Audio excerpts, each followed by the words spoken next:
Čia laida apie ūkį ir bites. Ar tikrai Lietuvos gyvulininkystės ateitis? Liesos greitai augančios kiaulės ar ne mažiau kaip 6 tonas pieno per metus duodančios produktyvių veislių karvės? Mokslininkai sako, kad beatodairiškai pasukę didžiausio ūkių gamybos intensyvumo keliu, ateityje galime sulaukti gana skaudžių pasiekmių. Jūsų dėmesiui reportažas iš Lietuvos gyvulininkystės instituto.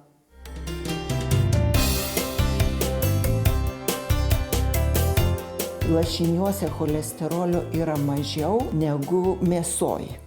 Tai ta prasme, ir lašinius yra, galima sakyti, ir sveikiau valgyti.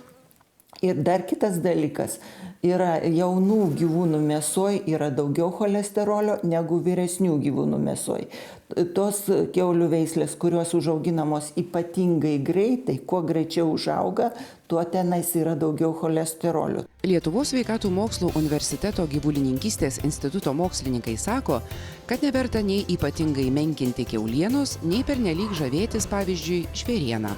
Tiesiog gerai yra rinktis tą maistą, prie kurio esame nuo seno įpratę. Šitos mūsų senosios lietuviškos kiaulių veislės labiau tinka ekologiniam auginimui. Būtų labai gražu, kad tautinio paveldo produktai, mėsos produktai būtų gaminami iš lietuviškų veislių kiaulių mėsos, ne būtent ne užsienietiškų, ne importuotų skerdinų, bet iš lietuviškų. Tai va, tokiem dalykam tinka. Nu ir aišku, šitų senųjų veislių raumenys, nors raumenų skerdenuose yra mažiau, yra daugiau riebalų, bet patys raumenys yra geresnės kokybės. Dabar parduotuviai turbūt lašinį, tikrą gauti lašinį yra sudėtinga. Ir aišku, mėsos kokybė intensyviai auginamo kiaulių yra visiškai kitokia, lygiai tas pats lašinys gaunasi, kur intensyviai auginama kompleksuose. Tie lašiniai vis tik tai yra ne tokie kaip mūsų tų vietinių. Yra įvesta taip vadinama Europ skerdeno klasifikavimo sistema, pagal kurią gerai vertinamos tik itin liesos skerdenos, o mūsų lietuviškų kiaulių skerdenos yra riebesnės ir iš karto numuša kainą. Kai numuša kainą, tai augintojai nenori auginti. Riebesnės kiaulės sudaro tik tai apie 0,3% ir aišku, daugelis tų kiaulių dėl va tokio kainų žirklio nepatenka į skerdyklas, yra tiesiog patys žmonės užaugina, patys individualiai pasiskerdžia ir suvartoja kaimuose daugiausia taip, todėl va, tas trūkumas iš tikrųjų yra. Lietuvoje yra 2 vietinės kiaulių veislės ir abi jos laikomos nykstančiomis. Senosios vietinės kiaulės gali būti įvairių spalvų, nors dažniausiai pasitaiko deglos. Išskirtinis jų požymis po kaklu esantys karoliukai. Bekoninio tipo Lietuvos baltųjų kiaulių veislė baigta formuoti tik 20-ojo amžiaus viduryje ir buvo labai plačiai paplitusi. Dabar šios kiaulės irgi atsidūrė ties išnykimo riba. Lietuvos baltosios kiaulės, sakyčiau, gal yra dar net blogesnėje situacijoje, kadangi jos neturi kokių tai išskirtinių požymių, žmonės jas taip lengvai negali atskirti ir tiesiog yra maišomos su iš užsienio atvežtom kitom kiaulių veislėm ir tiesiog yra labai sudėtinga irgi išsaugoti. Yra labai mažos subsidijos skiriamos ir yra sudėtinga. Todėl, kad paršavedę laikyti yra galbūt ūkininkui naudinga, bet prie tos paršavedės laikyti kuilių yra tikrai nenaudinga. Ūkininkai nuėjo ne tik ūkininkai, šis kompleksai visi nuėjo į lašinių mažinimą, į gavimą neriebios kiaulienos. Tai va, tos veislės išnyko, liko tik tai pas mus institute pagrindiniai selekciniai branduoliai. Tai jie yra remiami. Iš instituto bandos mes kiekvienais metais parduodam gana daug paršelių, bet labai dažnai pasibaigia, kad žmonės susiaugina tuos paršelius ir suvalgo. Nu, aišku, tie, kurie perka ir nori veisti, labai nenoriai perka kuiliukus. O kadangi jeigu nusiperka vienų kiaulaičių, tai aišku yra sumaišoma su kitom veislėm irgi. Tai vat yra tik tai keletas ūkininkų, kurie turi po keletą Lietuvos baltųjų ir ten po keletą Lietuvos vietinių paršavedžių. Veislinės senojo genotipo Lietuvos vietinės ir Lietuvos baltasias kiaules auginantys ūkininkai gali dalyvauti nykstančių Lietuvos senųjų veislių gyvulių ir naminių paukščių išsaugojimo programoje, kuriai parama teikiama pagal Lietuvos kaimo plėtros 2007-2013 metų programos antros krypties priemonę agrarinės aplinkosaugos išmokos.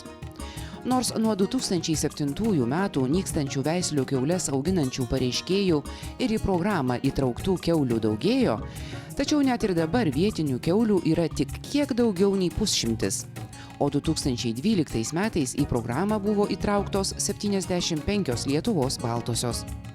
Pasak Gyvulininkystės instituto mokslininkų, dabar veislinės kiaules augina tik entuziastai, o norint sudominti kitus augintojus, vertėtų padidinti už kiaules mokamas išmokas. Aš negaliu sakyti, kad visos kiaulės turėtų būti tik tai lietuviškos, kaip lygiai taip pat neteisūs tie, kurie sako reikalingos tik tai šitos užsienietiškos liesos kiaulės. Tai dabar tikrai ateina ūkininkai, jie perka noriai tas lašininės kiaulės, tačiau nieks nenori veisti, nes veisimo užsiimti yra vis tik sudėtinga, yra reikalavimai, norint gauti ir tos nedidelius pinigėlius, vis viena turi laikytis augintojas reikalavimų. O reikalavimai yra nemaži. Kuo kiaulės yra raumeningesnis, to jom reikia geresnių sąlygų, geresnių pašarų, daugiau įvairių mineralinių medžiagų, vitamininių priedų visokių reikia. O lietuviškom kiauliam užtenka, jos yra tvirtesnės konstitucijos, bet jų toks jau kaip neigiama savybė yra, kad jos yra riebesnės. O kuo kiaulės yra liesesnės, to jom reikia geresnių sąlygų. Lietuvos kaimo plėtros 2007-2013 metų programoje numatyta parama naudojasi ne tik senųjų veislių kiaulių augintojai. Agrarinės veiklos programa nykstančių Lietuvos senųjų veislių gyvulių ir naminių paukščių išsaugojimas numato paramą 11 skirtingų veislių ir rūšių ūkinių gyvūnų ir paukščių augintojams. Pagrindas yra, kad galėtume išsaugoti ateičiai. Tai yra vis tik tai mūsų genofondas. Tie gyvūnai turi tam tikras savybės, kurios, galbūt kažkada ateityje bus reikalingos, nes dabar vyksta pagrindinis gerinimas, yra daug liejama įvairaus kraujo kitų veislių, ypatingai naudojant holšteinus, jeigu galvijus paimt, arkliams irgi yra naudojami geriausi reproduktoriai, todėl labai sueinama į giminingą poravimą. Ir aišku, gali atsirasti tokių dalykų, kad depresija atsiranda populiacijų. Tam atšviežinti kraują, tai yra saugomos tos vietinės veislės. Yra Lietuvos veidas, nes tarkim tie patys žemaitukai, tai niekam nepaslaptis, kad Vytautas keliavo su jais nuo jūros iki jūros, tai mes turime turėti kaip ir istorinę tokią savo tokį veidą ir be abejo kiekvieną rūšį reikia išsaugoti, negalima leisti, kad jos išnyktų, nes atrodo šiuo metu galbūt jos yra mums netokios populiarios, bet kaip ir matome, iš tikrųjų tos veislės yra labiau atsparios ligoms ir iš tiesų labiau populiarios auginti, tarkim, ir rekomenduojamos auginti ekologiniuose ūkiuose. Dideliam ūkiui reikia didelio produktyvumo gyvūnų. Tai čia yra nedidelio produktyvumo gyvūnai, kurie galėtų būti naudojami šeimos ūkyje. Ir ypatingai, sakykime, kad ir galvijai, būna, kad ūkininkas skambina, sako, aš turiu labai produktyvę karvę, aš nesunaudoju tiek pieno, man reiktų gyvuliuko, atsparaus, gražaus, nedidelio, kad man užtektų tik tai mano šeimos ūkiui. Tai tokie seno genotipo galvijai, šėmė ar baltnugariai tokiam dalykui tinka. Ar tikrai nykstančių lietuviškų veislių gyvulius ir naminius paukščius ryžtasi auginti tik tai patriotiškai nusiteikę entuziastai? Po reklamos toliau kalbinsime Gyvulininkystės instituto mokslininkus. Sužinosime, kokią ES paramą gali gauti senųjų veislių ūkinių gyvūnų augintojai.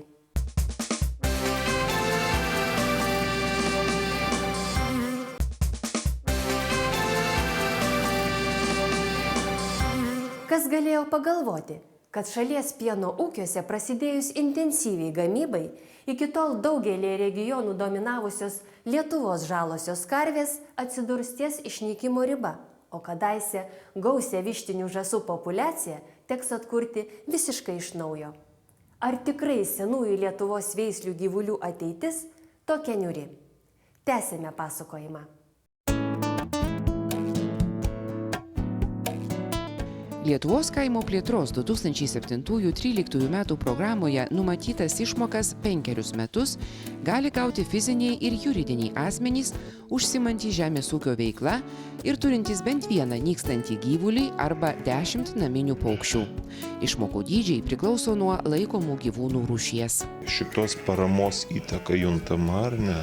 Tikrai juntama, kadangi tikrai matome, kad be mano anksčiau minėtų veislių, kurias galbūt sekasi prašiau šiek tiek įsaugoti, tai tikrai kitų veislių mes matome padidėjimą, vienų dvigubai, kitų netgi trigubai padidėja būtent tas išsaugojimas tų veislių, kadangi iš tiesų mūsų teikiama parama kompensuoja tas patirtas išlaidas ir tą tokį negautas pajamas produktyvumo pačio, ką galėtų gauti būtent pareiškėjai augindami produktyvesnės veislės. Tendenciją matau tokią, kad jeigu pradėjo laikyti, sakykime, žemaitukus, tai tada žmonės dar nusiperka ir skalikų, nusipirko baltnugarę karvę ir šėmą, nusiperka ir Lietuvos vietinių kiaulių. Ta prasme, ūkiai darosi tokie mišrūs, bet laikantis tik tai genofondinius gyvūnus.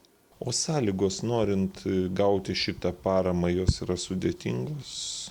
Turi būti tie gyvuliai registruoti, turi turėti kilmės dokumentus, taip pat turi vykdyti produktyvumo kontrolę, tarkim, galima veisti tik grynuoju veisimu, tai yra poruoti tik tos pačios veislės gyvulius. Turi tėtis ir mama būti tos pačios veislės gyvūnas.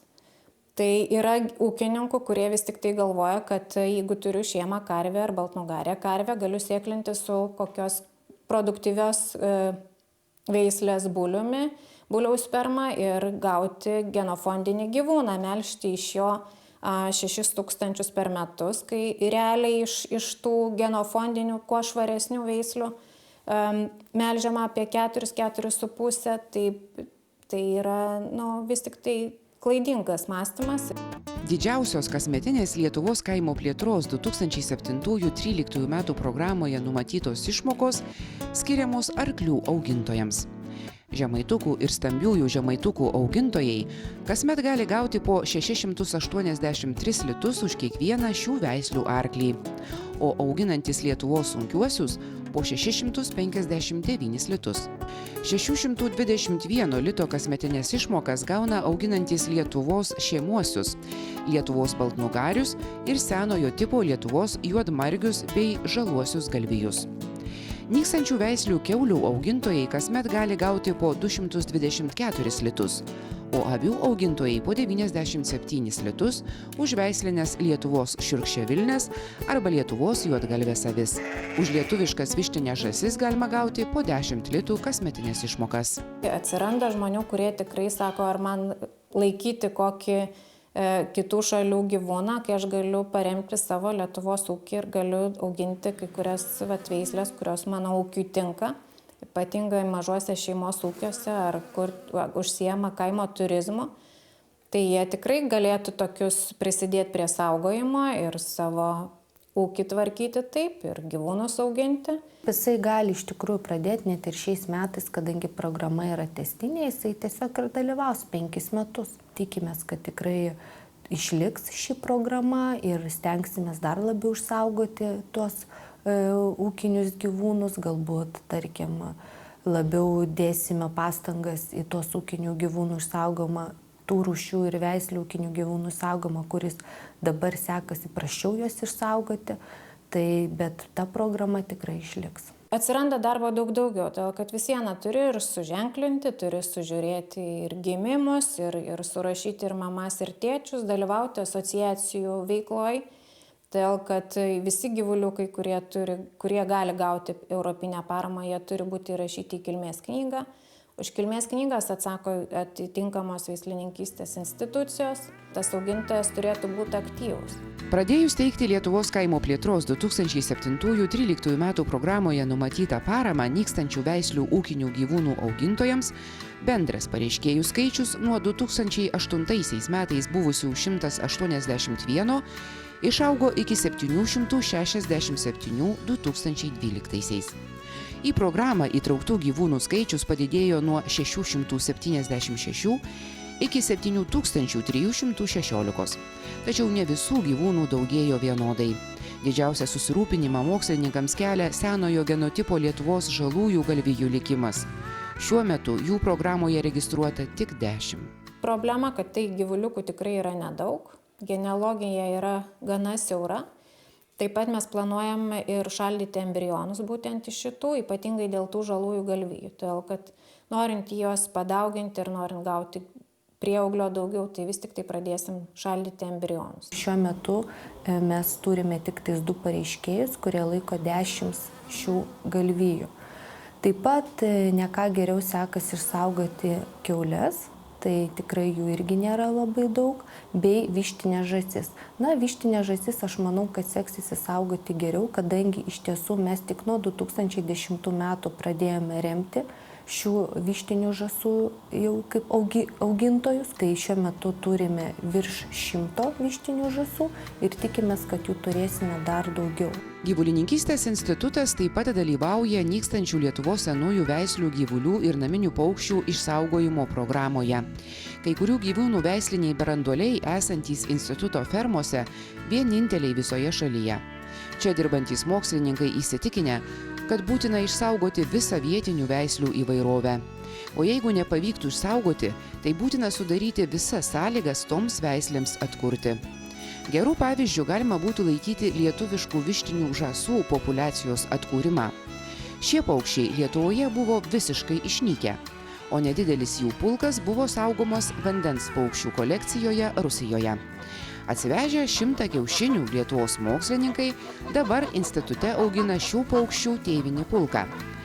Tačiau daug pareiškėjų, norinčių užsiimti šių paukščių veisimu, neatsiranda. Augintojai kai kurie užsikabina, bet ateina kalėdos, miesto žmonės pasiūlo didelę kainą už žąsį ir to žąsis gražiai papuola mum ant kalėdų stalo. Tai vat toks sudėtingas iš tikrųjų atkuriamasis darbas vyksta labai sudėtingai. Taip kad augintojas, kuris gauna už žąsį tik tai 3 eurus per metus, tai tikrai jisai pagalvoja, ar verta jam žaisti su popieriai, ženklinti. Pernai metais mes labai išplėtėm pulkus ir tikrai labai didelis dėkui tiem augintojams, kurie augina vištinę žąsis, kurie prisideda prie vištinių žąsų išsaugojimo, todėl kad mes buvom vienintelis pulkas institute laikomas. Ir labai didelė grėsmė, todėl kad lygų atžvilgių, jeigu atsirastų kokia liga ir mes turėtume išpjauti visus paukščius, tai tokių daugiau paukščių kaip ir nebūtų čia Lietuvoje. Pasak Lietuvos nykstančių ūkinių gyvūnų augintojų asociacijos vadovės, ne visų nykstančiomis pripažintų veislių situacija kritinė. Kai kurios veislės atsigauna ir jau reikia galvoti ne tik apie pačios veislės grynumą, bet ir apie selekcinį darbą skirtą veislės kokybės gerinimui. Geras pavyzdys Lietuvos juodgalvės avys, kurių skaičius programoje per 5 metus išaugo nuo 200 iki 3000. Taip pat nerimo nebekelia žemaitukų ir stambiųjų žemaitukų veislės arklių likimas. Aš manau, kad vis tik tai jie taip nenunyks, kai buvo nunykę, todėl kad tikrai atsiranda fanatikų, atsiranda žmonių, kuriems jie patinka ir jie juos augina. To labiau, kad yra panaudojimas. Tik atsiranda žemaitukų panaudojimas, atsiranda augintojas, kuris nori auginti ir kas nori važiuoti, kas nori dalyvauti varžybose, tai automatiškai atsiranda pirkėjų, atsiranda poreikis šitų žirgų. Pavyzdžiui, žemaitukai buvo ant išnykimo, vokiečiai įsivarė ant išnykimo ribos. Prasidėjo Vilniaus žirgyne atkūrimas. Vienam ūkį nepatogu. Persikėlė į Baisiogalą. Baisiogalą čia yra mokslo žmonių daug. Ėmėsi analizuoti visą medžiagą, kaip kokios savybės persidavė, kokios liko, kaip tą viską panaudoti geriau.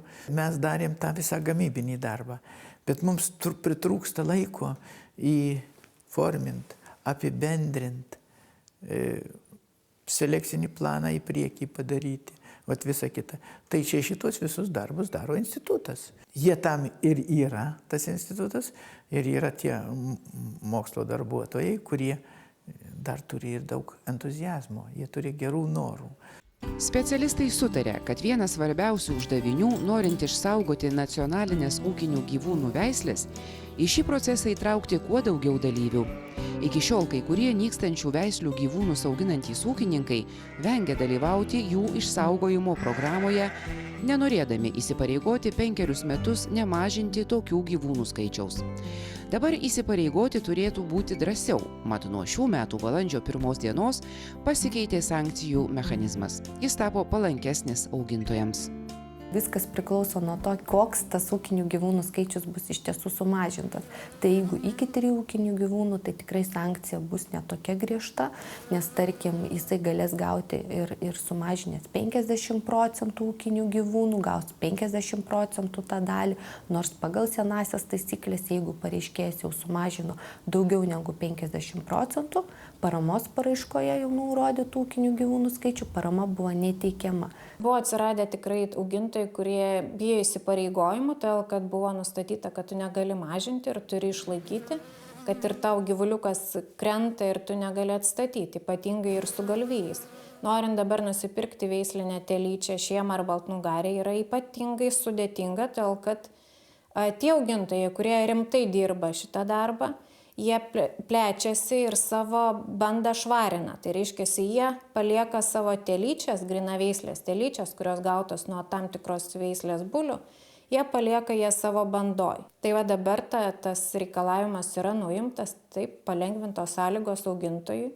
Tai aš manau, kad tikrai paskatins tos augintojus. Galima atstatyti tą ūkinių gyvūnų skaičių, bet be abejo, jeigu tarkim užpuolė ten liga arba vilkas, tai yra pripažinama kaip force majoras ir bus pareiškėjui mokama už likusių ūkinių gyvūnų skaičių, bet jis gali jį ir atstatyti. Tai jeigu jisai atstatys, tai likusią paramos jau tą 5 metų įsipareigojimo dalį jam bus mokama už jau atstatytą ūkinių gyvūnų skaičių.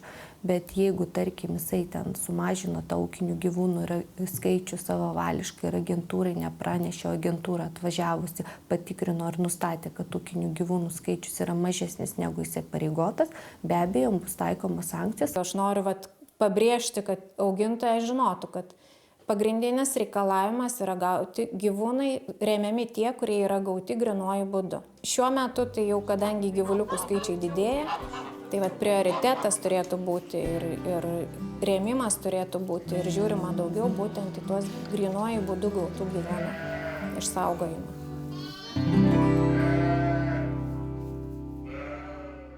Senųjų mūsų ūkinių gyvūnų veislių išsaugojimu besirūpinantys mokslininkai vilties nepraranda.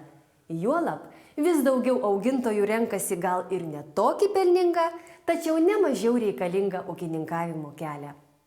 Tiek paruošėme šiam rytui, susitiksime lygiai po savaitės, sekmadienį 9:30 per LNK. Laidos kartojimo ieškokite lnk.lt video galerijoje LNK Go. Likite sveiki. Europa investuoja į kaimo vietovės. Projektą remia Europos žemės ūkio fondas kaimo plėtrai ir Lietuvos Respublikos žemės ūkio ministerija.